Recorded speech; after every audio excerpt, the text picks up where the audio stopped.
And welcome back to Eye on New York. The Lower East Side Service Center is a treatment facility that cares for New Yorkers living with chemical dependency and mental health issues. When two young Upper East Side girls heard they desperately needed cash to send kids to a summer camp program run by LESC, they jumped into action. Take a look at this. Chloe Matz and Tiffany Amortio opened a lemonade stand. Now, the girls set up shop at 87th and Madison and found the perfect way to help sweltering New Yorkers beat the heat, all while raising money for needy kids by helping them get a break from the city.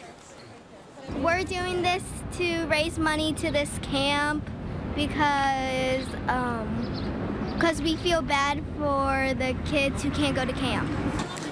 All the proceeds go directly to the camp, which helps kids whose parents are in recovery. The camp receives no public funding and relies solely on the help of donors like Chloe and Tiffany. And we say, nice job, young ladies. Way to go. Peter Santoro is the Vice President of Development for the Lower East Side Service Center. He joins us now to talk about their very important work here in the city. Peter, good to have you with us. It's really nice to see you. Here. And let's just talk about that. I mean, to be able to rely on kids like that who are giving up their free time here in the summer to go out there and sweat it out on the streets of New York and helping raise money. It says quite a bit about these young kids. Well, you know, it's not the first time they've done this. They've done this several times before. And I've always said, if you're going to set up a lemonade stand, I mean, you should do it on 87th Street and Madison Avenue. And it's amazing because one of the daughters especially is her mother is a friend of mine and a supporter for the agency. And one day this girl woke up several years ago and said, I want to do something to help these kids. Because the children that we support in this camp and kids club, what they have in common is their parents are in recovery. And these particular girls wanted to do something to give back and help the kids. Yeah, and Heidi Albertsen, who we're seeing right there, who has been an avid supporter for years, and her involvement is something else. She also helped attract some of the lemonade stand folks. Let me tell you, we had cabs stopping, we had firemen stopping. Heidi does a great job for us. She's a Goodwill ambassador as well as Justine Simmons is a Goodwill ambassador. And Heidi works tirelessly for the kids. And that's the other thing, too, because when you don't receive public funding, you really have to rely on outreach, and you have to rely on some high-profile people to also be able to help out at certain times, and some of the names you've mentioned. And through the different events, like all the charity, there's so many charities out there that you really have to kind of, you find your niche, so to speak.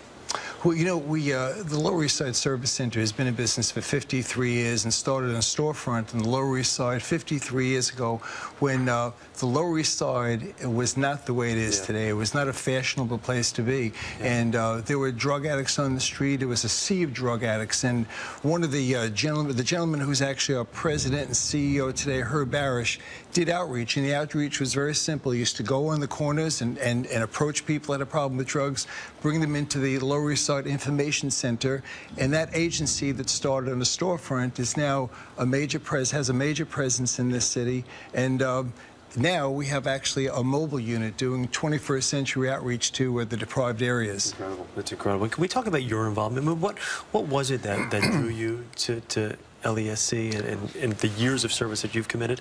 I am very grateful for the Lower East Side Service Center. You know, Chris, there's an old adage, once an addict, always an addict. And I'm living proof that's not true. And I'm one of many, many success stories in this country, in this state, in this city, who had a problem with drugs and alcohol and doesn't have that anymore.